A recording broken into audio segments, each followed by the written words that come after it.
Hello everyone. Today I'll show you one of the most insane games ever played under time pressure, full of tension and tactics. It happened at Norway Chess between Nakamura and Carlsen.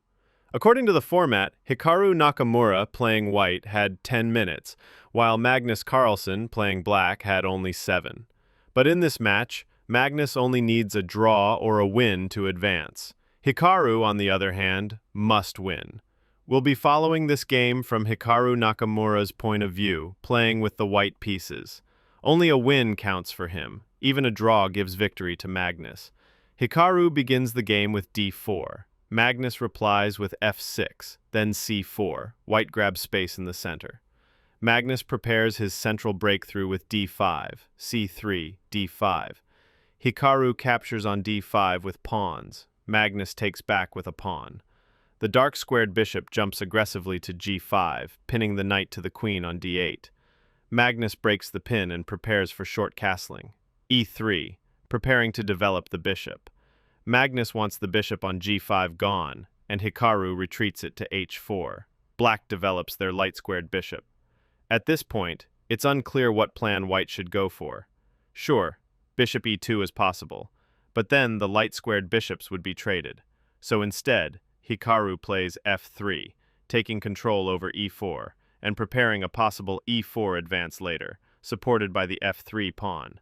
The black bishop retreats to e6. White develops the bishop to d3, a bit slow in development. Black hasn't castled yet. Instead, they fight for central advantage with c5, challenging white's pawn structure in the center. Then comes e2. White solidifies and brings out their final minor piece, preparing to castle. Magnus develops his last knight to c6 and puts full pressure on the center. White castles first, and black follows. Hikaru positions his rook on the e-file. Rook e8. After some thought, white repositions the bishop to c2, possibly preparing a kingside attack. For example, taking the knight on f6 and setting up a queen-bishop battery against the black king. Magnus brings his second rook. Now the board is set for an opening in the center, especially after a capture on d4.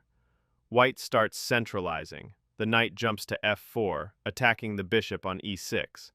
Carlsen decides to look for tactics. He captures the pawn on d4.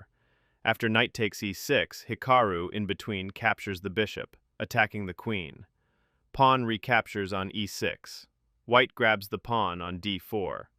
As a result of this exchange, Magnus is left with a weak pawn on e6, and it's already under pressure. But the world champion keeps up the tactics. He takes on d4 with his knight, winning a pawn.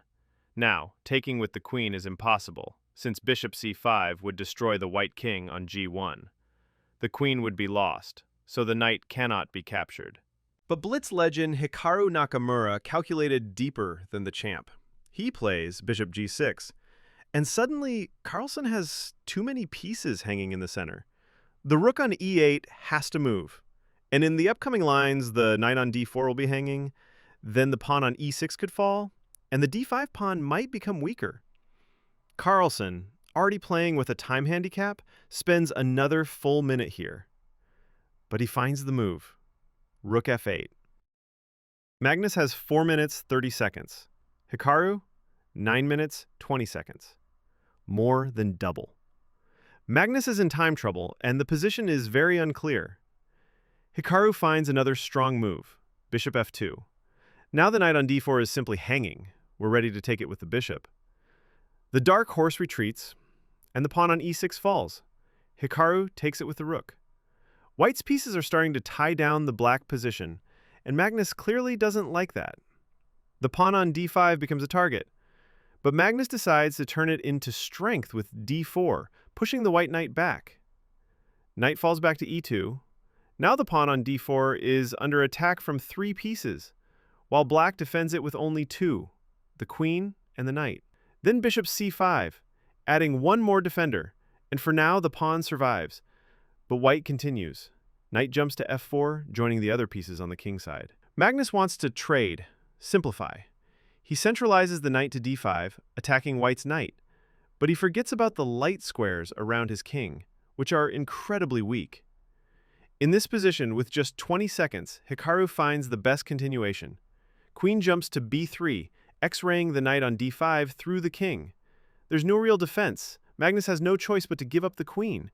If he tries rook takes f4, white gives a check with rook e8 and still wins the queen. So Magnus tries to be clever. He takes on f4 with a knight. That allows white to give a discovered check, rook d6.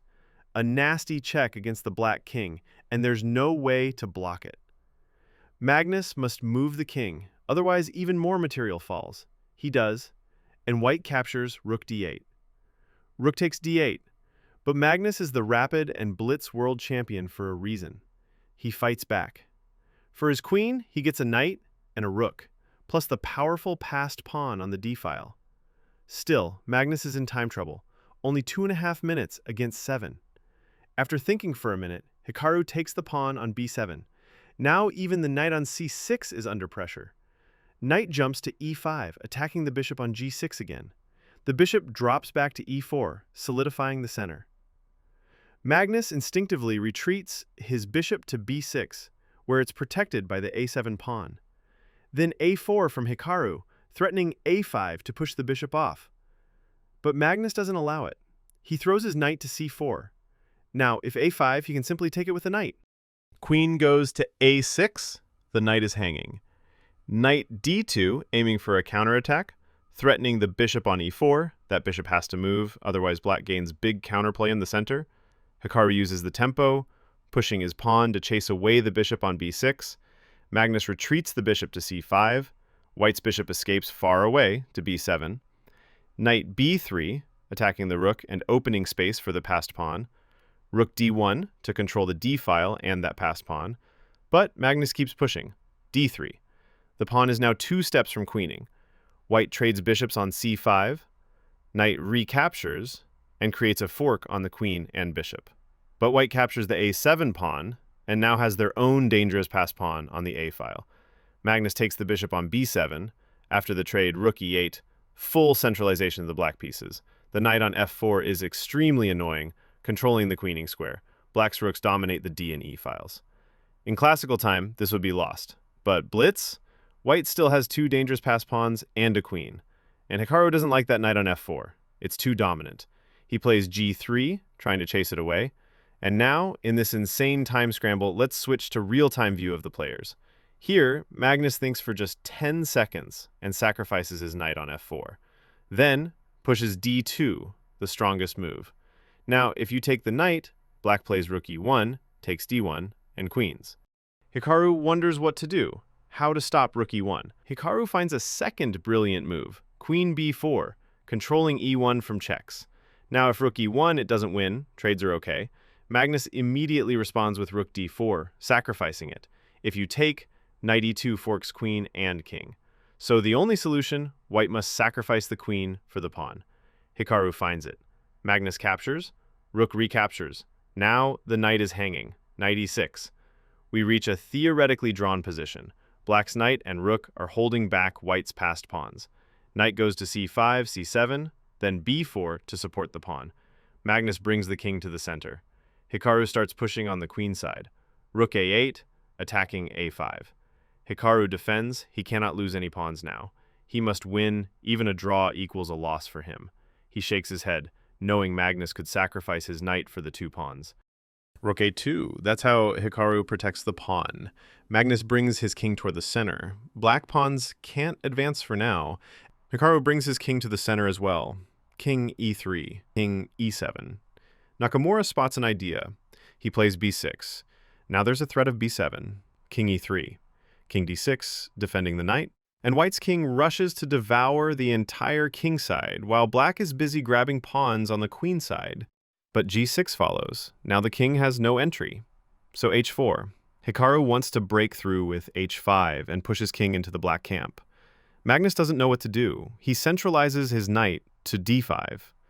King g4. The black king keeps dancing around the knight. Then h5. Rook g8. Magnus urgently reinforces the g6 pawn. Only 2 seconds on Magnus Carlsen's clock. Rook c2. King b5. White captures the pawn on g6. Check. King h5. Black's rook is hanging. Magnus doesn't make the move in time. His flag falls. Absolutely insane blitz game. Magnus held an extremely tough position with only seconds left. He was just 1 second away from the draw, which would have meant a win for him in this match. But it wasn't enough. Even the increment per move couldn't save him. That's how close Magnus was to victory, and yet so far. Smash that like button if you enjoyed this game, and tell us in the comments, have you ever had a time scramble like this one?